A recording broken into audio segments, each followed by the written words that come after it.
producer Julie Gardner.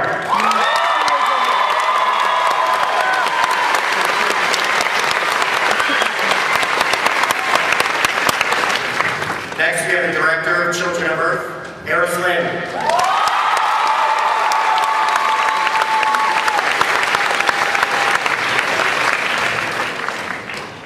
Next, we have the creator, the writer, and executive producer of Torchwood, Russell T Davies.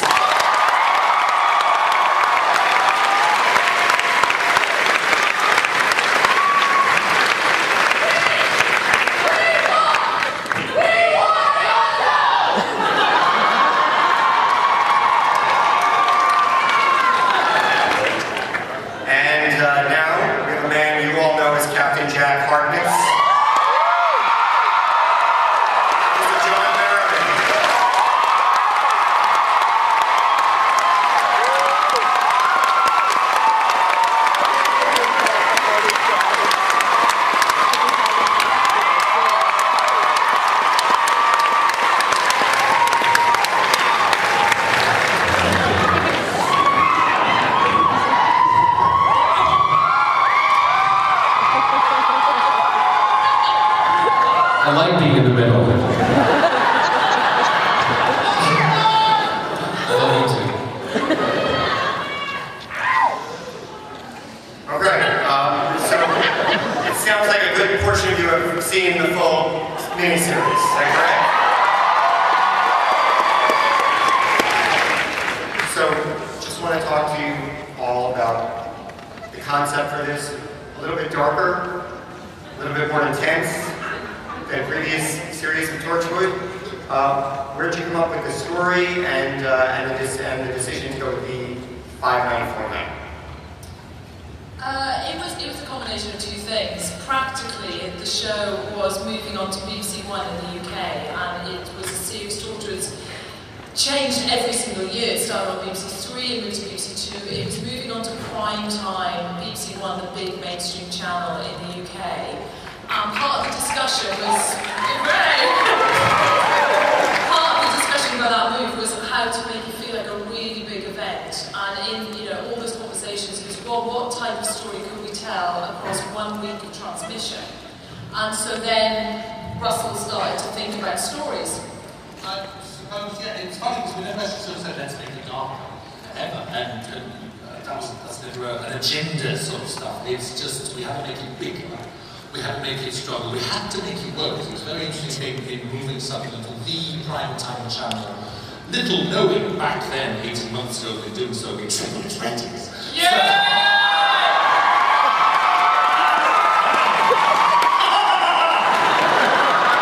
I literally you don't sit there and you don't think let's make it that one show on to stuff for 5 nights, right?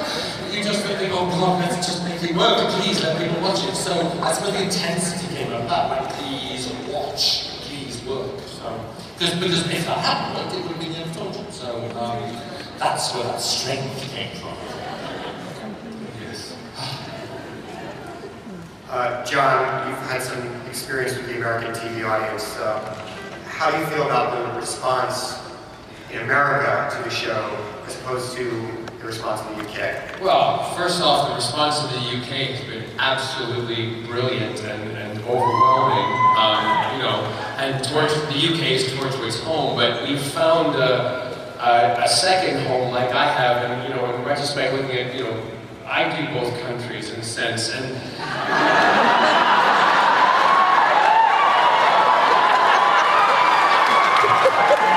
there was no pun intended either.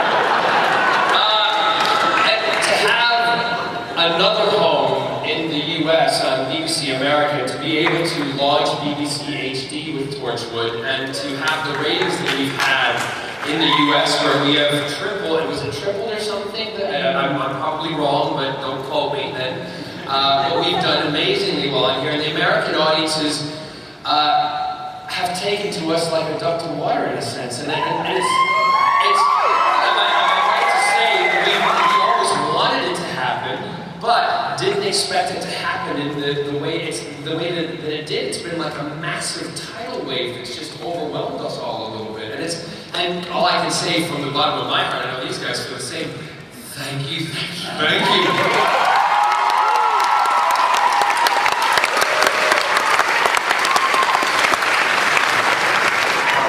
Eros, as director, talk a little bit about the challenge of this format, the 5-night serialized bang, bang, bang. How did you approach that and getting it started? I mean, as Russell said, we wanted to be bigger. We wanted to have bigger laughs. We wanted to have bigger sorrows. We wanted to have a huge scale to the series. So when you're making something of that scale, you know, for our budget, you know, it's a huge task. And we had the most brilliant crew, fantastic cast, you know, great support from our producers and execs. So, you know, as a team, I think, you know, I as a director kind of turn to them and rely on their input to make the show work. Yeah, but you were pretty damn good yourself. I mean, because one of the things that, and I say this as an actor, when you have a new director, Eros has a huge, as you all know, an amazing track record with Doctor Who.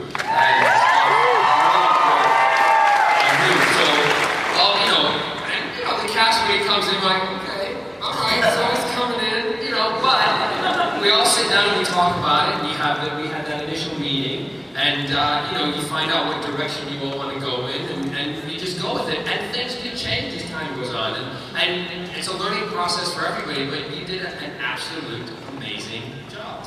Thank you. And he's also very cute, isn't he?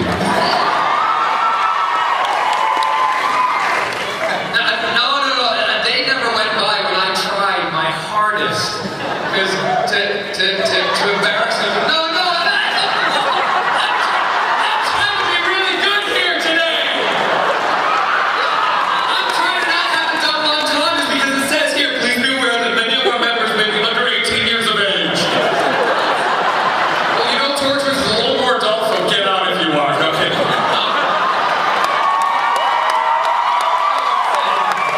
Stay and learn something, watch and learn.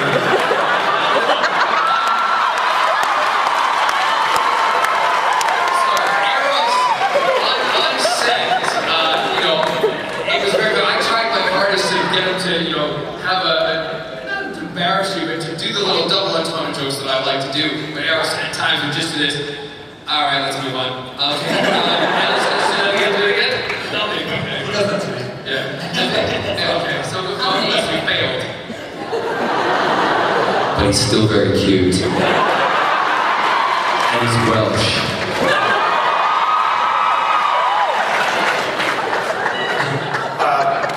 We're gonna. You know, you could laugh too.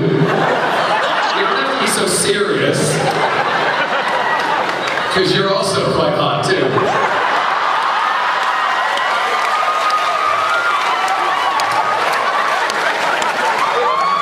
Go game.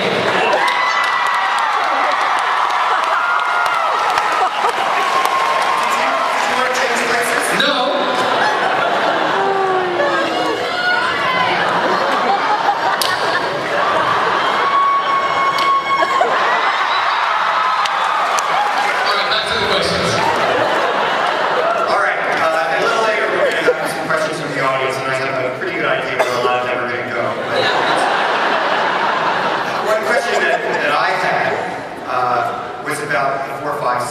And the alien itself, and I quite like the idea that we never really got a clear look at the creature. But I know some people were a little disappointed or might have liked to see that. Talk about the decision to not give us that look. That was a decision right away in the script, wasn't it? That because we've all looked at this convention, how many monsters and creatures, and how many wonderful prosthetics out there, CGI creatures, and you know, there are millions of films and television programs with these creatures in. So in a way, you're not going to top them. You're not going to top what George Lucas is doing or what Peter Jackson's doing and stuff like that. So I sort of thought, let's go the other way. Let's imagine it from the 1960s and our thoughts of it. And this is and they kind of evolved to me. It wasn't anything. But that tank was a very, very expensive thing to build. As you're making that tank airtight, so no smoke crept into the rest of the room. It's a night time. Every time it did creep out, stop, it's just terrible, isn't it? But it's just more scary. It's literally